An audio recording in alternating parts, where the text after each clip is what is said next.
Hello बच्चों, अंकगणितीय परीक्षण के क्रम में हमने पिछली कक्षा में जो चैप्टर लिया था वो था पूर्ण संख्याओं पर 4 आधारभूत संक्रियाएं। उसमें जोड़ और घटाने पर हम लोगों ने संवरक नियम, क्रम विनिमय नियम और साहचर्य नियम की चर्चा की थी। आज हम गुणन पर संवरक नियम, क्रम विनिमय नियम और साहचर्य नियम की व्याख्या करेंगे।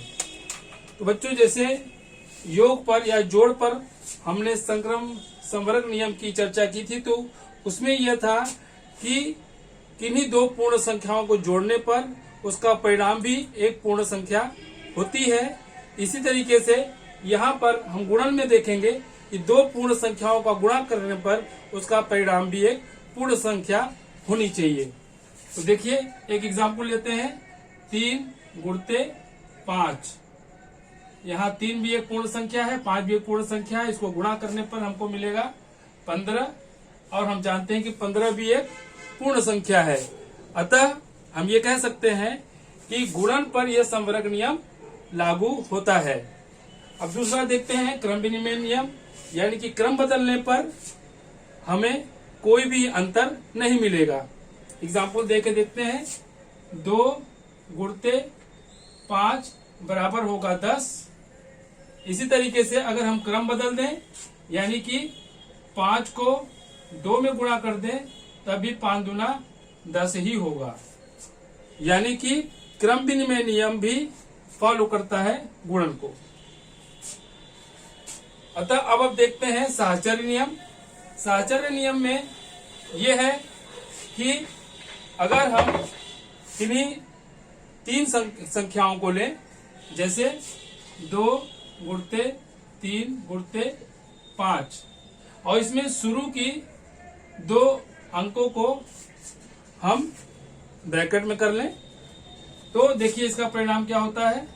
2 तिहाई 6, 6 गुणते 5 बराबर 30।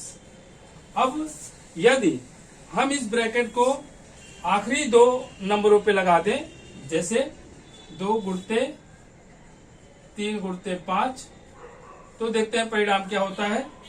तो 2 गुणते 3 गुणते 5 का हो गया 15, यानी कि 15 दूना 30। अब हम यहाँ देख रहे हैं कि ब्रैकेट को पहले दो संख्याओं के अलावा आखिरी की 2 संख्याओं पे लगाते हैं तो भी परिणाम में कोई अंतर नहीं आता।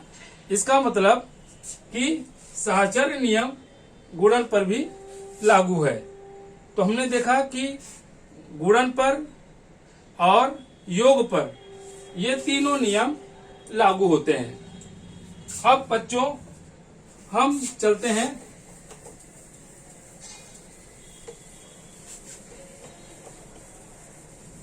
एक संख्या आती है। गुणन पर एक और नियम होता है, वो ये होता है